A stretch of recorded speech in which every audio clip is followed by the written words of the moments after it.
নমস্কার, welcome to my channel সমস্যা শ্রী শ্রী রাধাকৃষ্ণ গোপাল শ্রীমদ ভগবত গীতা। আজ 25 জুন 2025 আমি বৃহৎ সচিত্র অষ্টাদশ পুরাণ সমগ্রের ব্রহ্মাণ্ড পুরাণ প্রথম অধ্যায় ব্রহ্মাণ্ড পুরাণ ও সৃষ্টি তত্ত্ব এর 21 পৃষ্ঠার কিছু অংশ পাঠ করছি। শ্রী শ্রী অষ্টাদশ পুরাণ সমগ্র কি জয়, শ্রী শ্রী রাধাকৃষ্ণ গোপাল শ্রীমদ ভগবত গীতা কি জয়। রাধাকৃষ্ণ রাধাকৃষ্ণ রাধাকৃষ্ণ।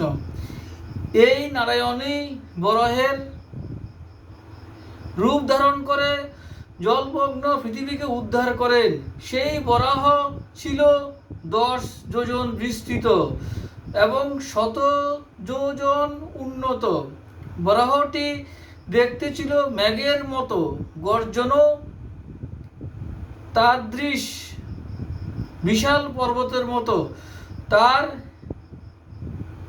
দেহাবয়ব থেকে সুতীক্ষ্ণ দুটি শ্বেতদন্ত বেরিয়েছিল।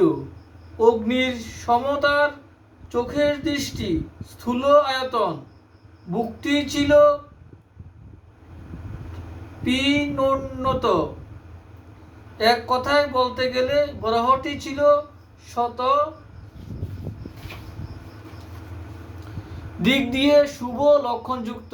এভাবেই হরি বিশালাকার অমিত বলশালী বরাহরূপ ধারণ করে পৃথিবীকে উদ্ধারের জন্য রসাতলে প্রবেশ করেছিলেন।